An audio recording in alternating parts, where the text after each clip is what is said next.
Hi everyone, I am Dr. Divya Shanthi and welcome to NEET PG Core Revision series. So these series are focused, structured and exam oriented so that you can recall faster and confidently in your exams. In today's session, we will break down femoral triangle into clear, high-yielding, exam-oriented concepts. So let's get started. So femoral triangle, it's a subfacial triangle which we see in front of the thigh, below the inguinal ligament.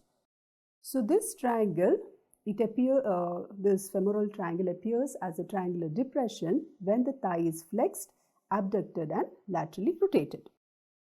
Now, why is this femoral triangle important?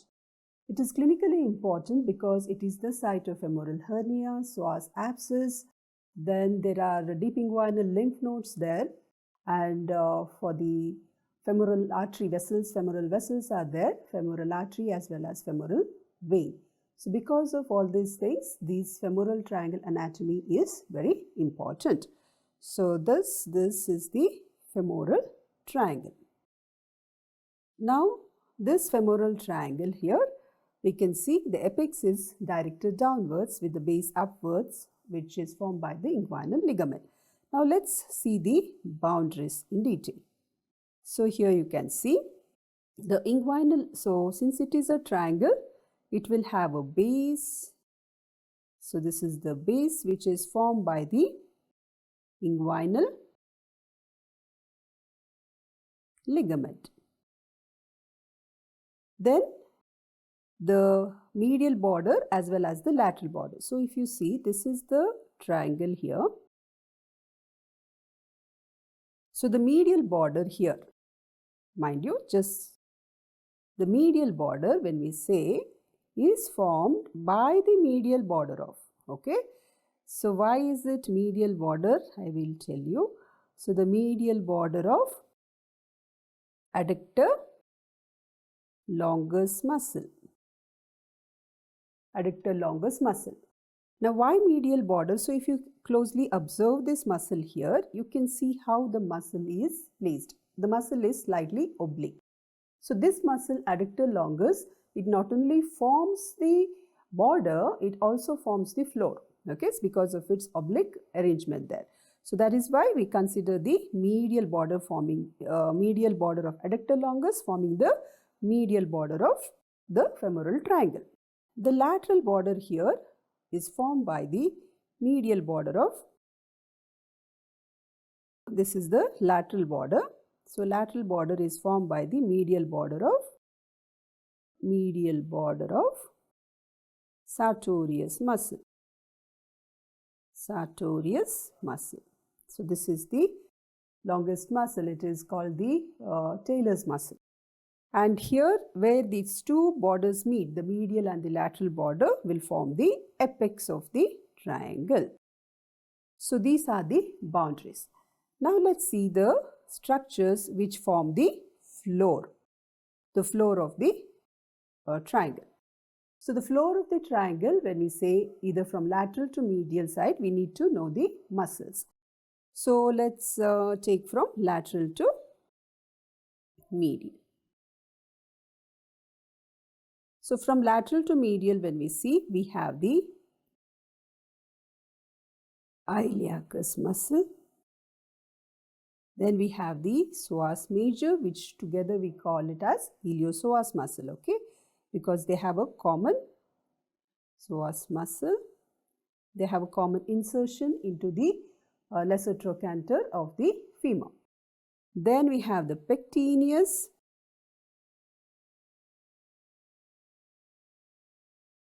And we have the adductor longus, okay. So if the question is asked which muscle forms both the border and the floor of femoral triangle, it is adductor longus.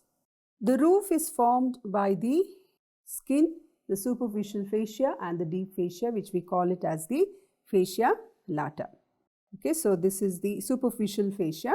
So Beneath the skin, we have the superficial fascia, and superficial fascia will contain the superficial branches of femoral artery and the corresponding veins, which are the tributaries of the great saphenous vein. We can also see the last part of the great saphenous vein there. We have also the superficial inguinal lymph nodes, and the femoral branch of genitofemoral nerve can also be seen there. So those structures we see it in the roof, that is in the superficial fascia. Okay, so and there is also the 𝗕𝗵𝗵𝗂 fascia, which will be covering the saphenous opening. So in the superficial fascia, the main important contents which we see will be the superficial inguinal lymph nodes, inguinal group of lymph nodes, which are arranged in the two horizontal and vertically they are arranged in a T-shaped pattern. Then we have the branches of femoral artery, superficial branches of femoral artery, and then we have the tributaries of great saphenous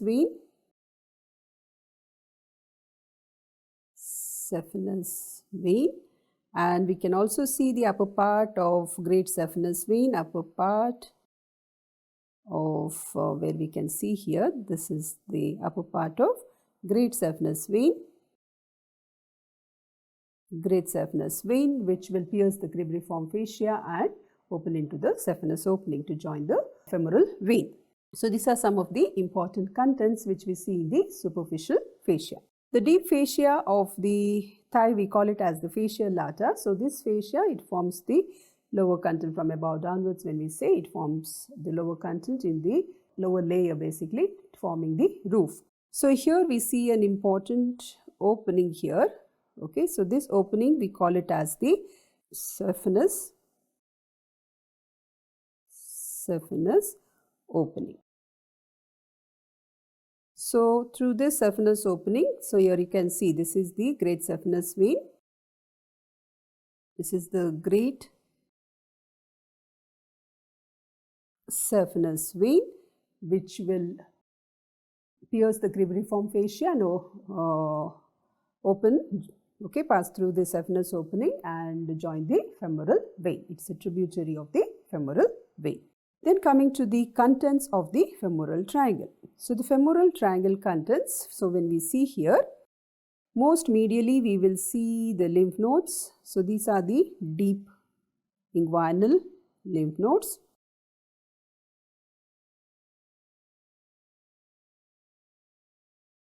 And next, the medial structure will be the femoral vein, the femoral artery,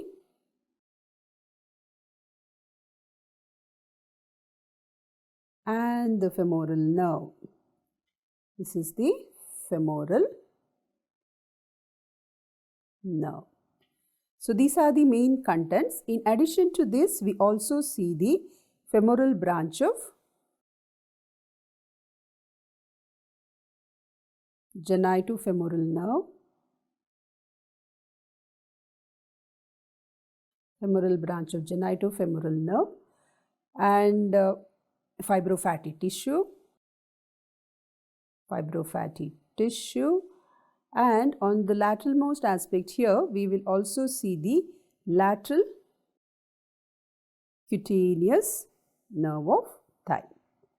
So these are the important contents of the femoral triangle. Now we'll just briefly know about these contents now. So femoral nerve.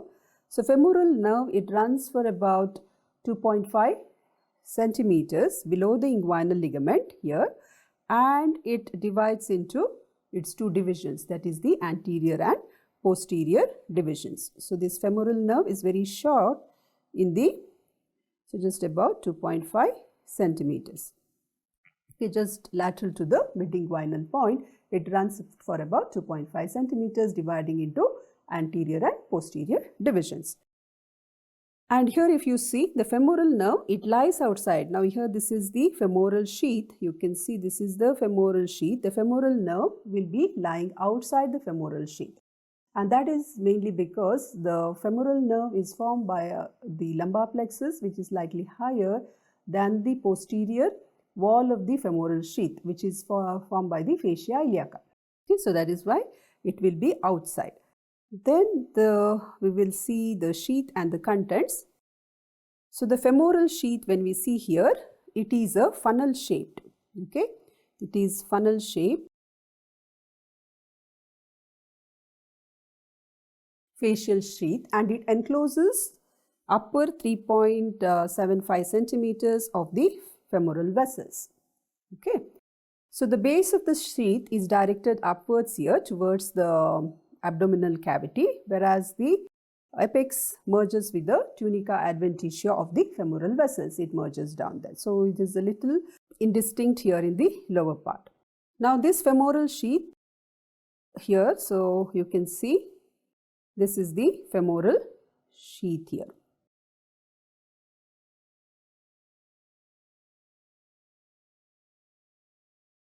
Now this femoral sheath will have an anterior wall. So this is the anterior wall of the femoral sheath.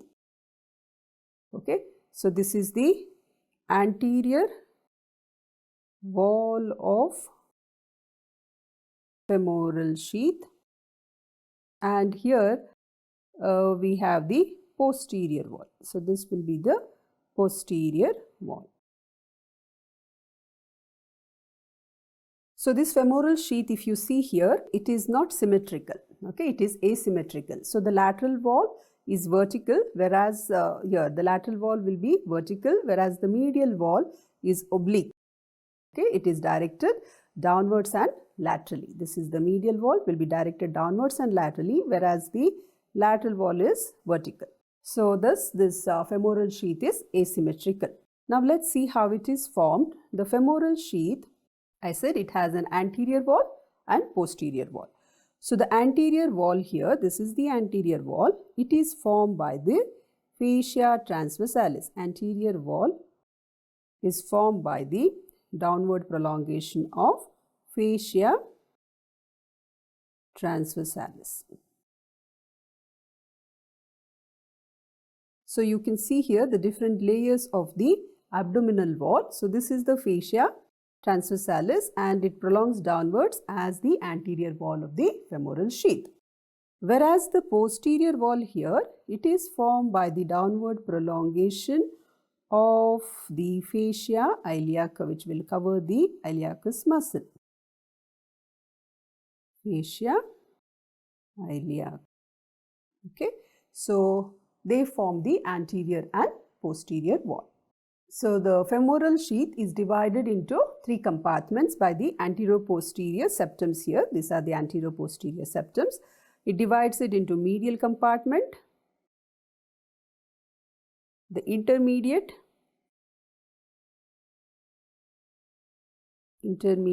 and the lateral compartment.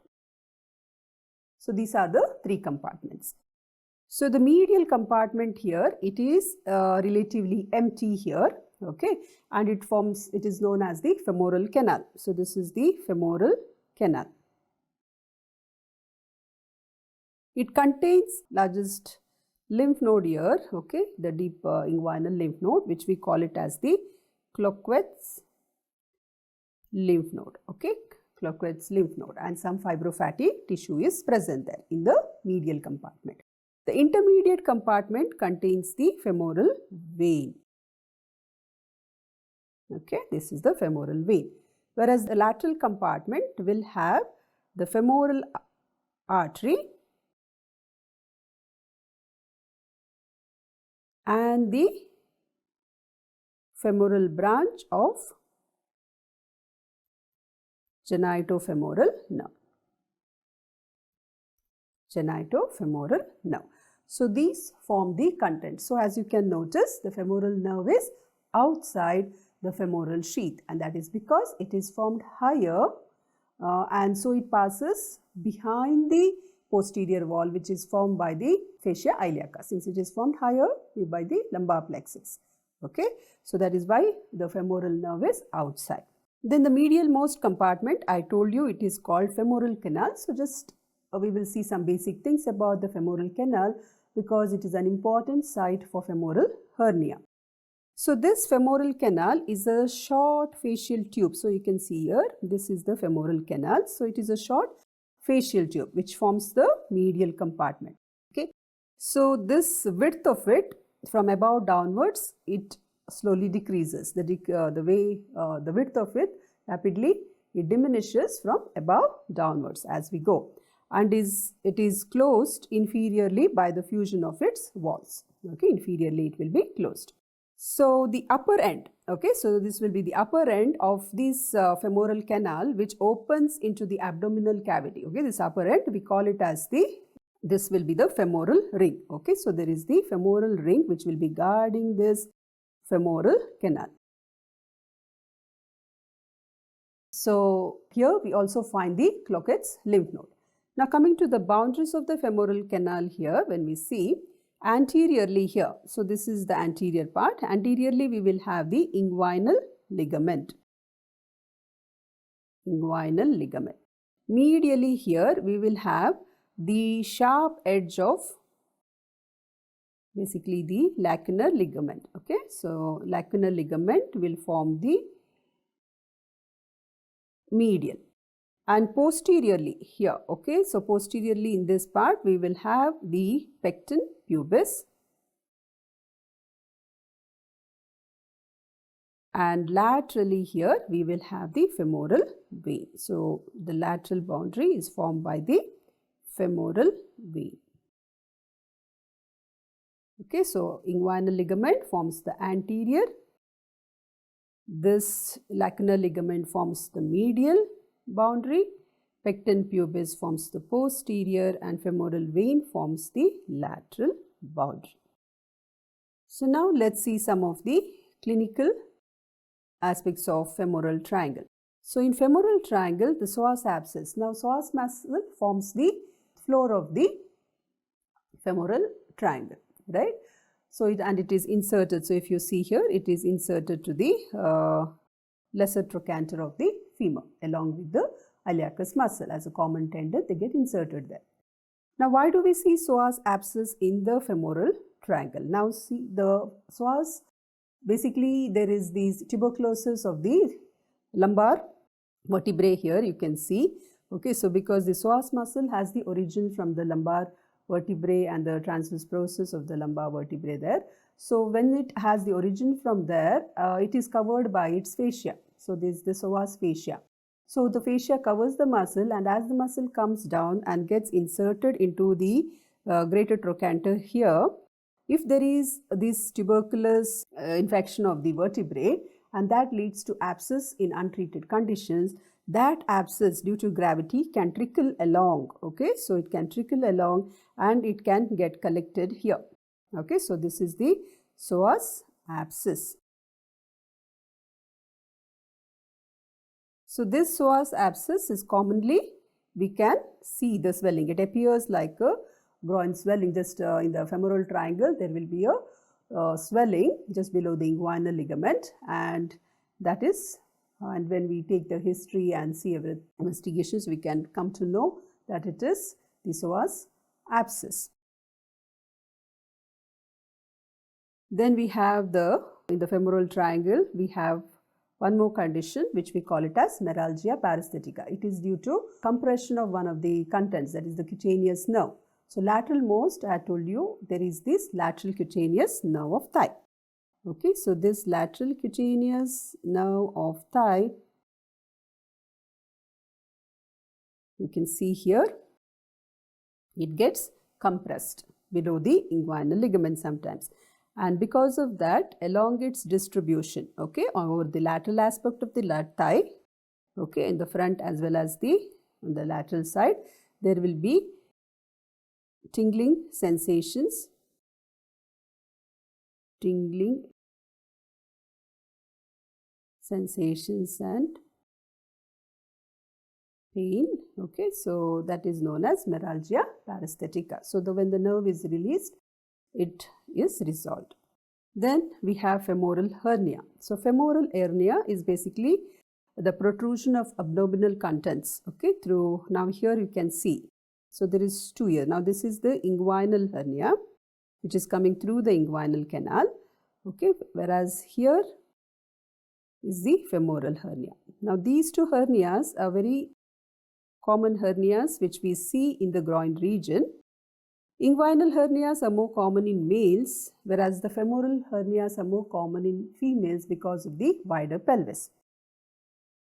So usually it presents as a globular swelling. You can see as a globular swelling in the groin region inferolateral to the pubic tubercle. Okay, just here we have the pubic tubercle. So inferolaterally to the pubic tubercle, just below the inguinal ligament, we will see the femoral hernia. So this femoral ring, so basically it is in the femoral canal region we see. So this femoral ring is a site of potential weakness in the groin. Okay, usually when the femoral ring is enlarged because of the abdominal distension, whenever there is weakness of the abdominal muscles, then it results in this hernia. For example, is why we say in female when I said it is because of the wider pelvis, and usually these abdominal muscles become a little weaker in pregnancy, so it can happen then.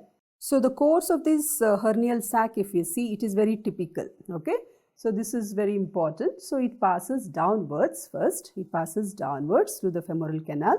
Then it goes forwards through the saphenous opening. Okay, where it bulges forwards, and that is through the cribriform fascia it comes out, and then finally it goes upwards with the superficial epigastric vessels in the superficial fascia of the thigh. Okay, so it is downwards, forwards and upwards. So when we try to reduce the hernia, okay, when we try to reduce the hernia, we go in a reverse direction. So the direction is how it presents. Okay, the course is downwards, downwards, forwards and upwards. So when we reduce, so this is the course. So when we reduce, we go in the reverse direction. That is, we have to go, so upwards, we need to go downwards, downwards, then we go backwards and then upwards.